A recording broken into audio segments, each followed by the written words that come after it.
நண்பர்கள், தோழர்கள், நலம் விரும்பிகள், உலகெங்கும் உள்ள தமிழ் உள்ளங்கள் அனைவருக்கும் உங்களுடைய வெல்லஸ் குருஜியுடைய அன்பான வணக்கங்கள்.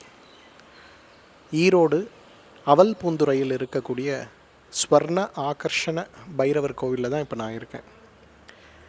பொதுவாகவே நம்முடைய அனைவருடைய பிறவி பயன் அப்படின்றது என்ன? தர்ம, அர்த்த, காம, மோட்சம்னு சொல்லுவோம். இந்த 4 விஷயங்கள் தான். நல்ல வாழ்க்கை, ஆரோக்கியமான வாழ்க்கை, நிம்மதியான வாழ்க்கை, மகிழ்ச்சியான வாழ்க்கை, வளமான வாழ்க்கை.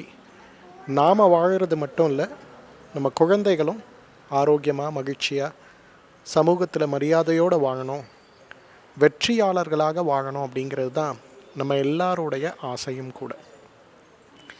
என்னதான் நமக்கு அறிவு, படிப்பு, பதவின்னு இருந்தாலும் கூட இந்த வாழ்க்கை வெற்றியுடையதாகணும் அப்படின்னா இறையருள் இல்லாமல் அது நிச்சயமாக சாத்தியம் கிடையாது, இல்லையா?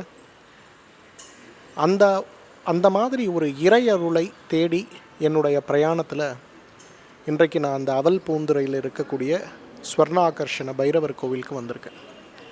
அழகான கோவில். ஸ்வர்ணாகர்ஷண பைரவருடைய முகத்தை நீங்கள் பார்த்தீங்கனாலே இறைத்தன்மை நம்மிடம் வந்து சேர்ந்தது போல் இருக்கக்கூடிய ஒரு பிரகாசமான ஆனந்தமான உணர்வு நமக்கு கிடைக்கிறத நம்ம பார்க்க முடியும். இது ஈரோட்டில் இருக்கக்கூடிய மக்களுக்கு மட்டும் நான் சொல்லலை. இந்த உலகத்தில் இருக்கக்கூடிய தினசரி சிரமங்களால் அவதிப்படுகின்ற, பிரச்சனையை தினசரி வாழ்ந்து கொண்டிருக்கின்ற, கடன் சிரமம், நோய் சிரமம், தீராத நோய் சிரமம்னு அவதிப்பட்டு கொண்டிருக்கக்கூடிய நம்ம யாராக இருந்தாலும் ஒரு முறையாவது இந்த ஸ்வர்ணாகர்ஷண பைரவர் கோவிலுக்கு வந்து பைரவ தரிசனம் செய்யுங்க. குறிப்பாக அஷ்டமி நாட்களில் நடக்கக்கூடிய இந்த பூஜையில் கலந்து உங்களுடைய கோரிக்கையை வச்சிங்கன்னா நிறைவேறும் அப்படிங்கிறதுல எந்த சந்தேகமும் வேண்டாம். நன்றி, வணக்கம். நமது தென்னக காசி பைரவர் திருக்கோவிலில் நாள் முழுவதும் அன்னதானம் நடைபெறுகிறது. பூர்வ ஜென்ம பாவங்கள் நீங்கி உங்கள் பிரார்த்தனைகள் நிறைவேற அன்னதானம் செய்து பைரவர் அருள் பெறுக.